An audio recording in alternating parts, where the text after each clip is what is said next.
As of March 1st, nearly 2/3 of the rulemaking deadlines have been missed entirely, and only 70% of these deadlines have even passed. So we still have around 120 more deadlines to come. So this law that was supposed to prevent another financial crisis is a crisis in and of itself. Despite growing the government budget and personnel over the past 4 years, the FDA still says it can't control pharmaceutical manufacturing in this country, and the Justice Department can't ride herd on big banks.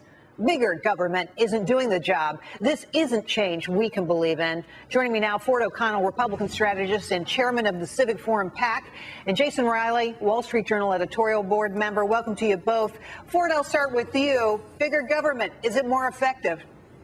Well, it's certainly less efficient. I mean, the mere fact that we have a loophole that allows a company, a pharmacy loophole, that allows a company to push drugs that are going to wind up killing people is absolutely ridiculous. We know we need some regulations, and this is a great example. Then we have the other situation, in all honesty, you can't prosecute people, and then we're going to have Dodd-Frank, which is going to perpetuate bad actors.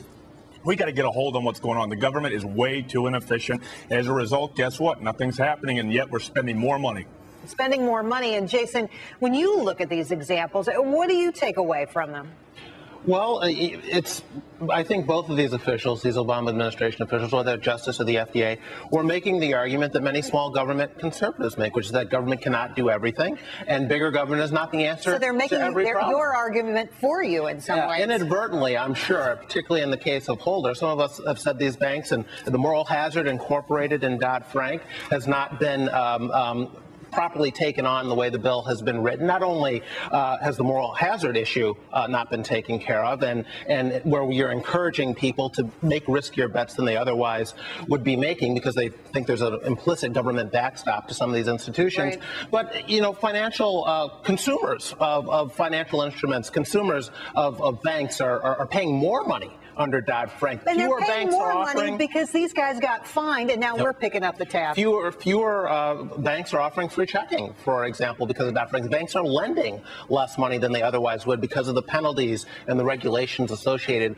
with Dodd-Frank. But and in the case of the FDA, it's another example that regulators can't be everywhere all the time, taking care of everything, and definitely not at the federal level is not necessarily the best place to regulate these activities. It looks like this company was behaving illegally.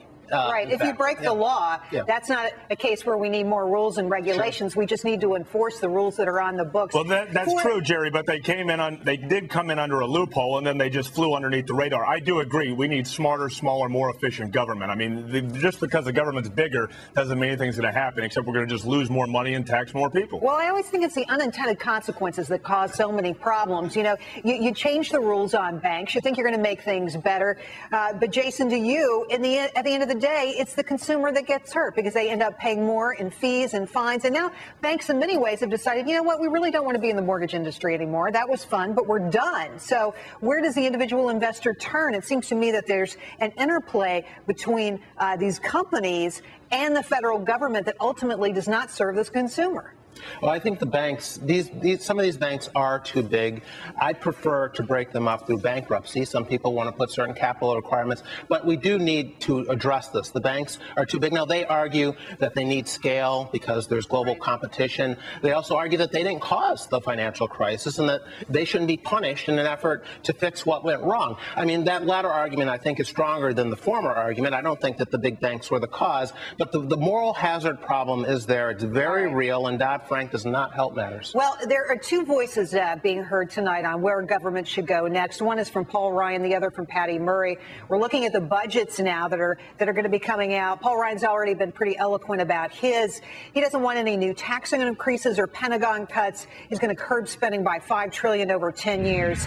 He wants to erase the annual federal deficit. Guess what? The Democrats are quite different here. They see increased taxes on upper-income households and corporations. They're not even addressing a balanced budget. Ford, to you, is this a tale of what's wrong in Washington? These two visions are so completely different of where the country should go. Well, it shows you how far apart the two parties are. I salute Paul Ryan for wanting to balance the budget, because most people don't understand that if we don't bring down our debt, we're hindering economic growth and potentially devaluing the dollar. At the same time, though, I do recognize that part of Paul Ryan's budget requires repealing Obamacare, and we know that that's not going to happen. I wish it would. It'd be better for the country, Yeah, but at the same time... that's a wish list, my friend. Well, Patty Murray, though, on the other hand, is actually just trying to get 51 votes, because essentially she wants to pass this budget so President Obama can turn the spotlight on House Republicans and really work them over on taxes. Jason, quickly. She needs every Democratic vote. Keep an eye on those red state Democrats who are in energy-rich states, because she wants to go after the oil and gas companies, and who are up for re-election. So Virginia, Alaska, Missouri, red state Democrats, see how they vote. Interesting stuff. Ward and Jason, thanks for coming on tonight. Really appreciate your time. Coming up tomorrow, Thank you, I'll Gerri. be joined.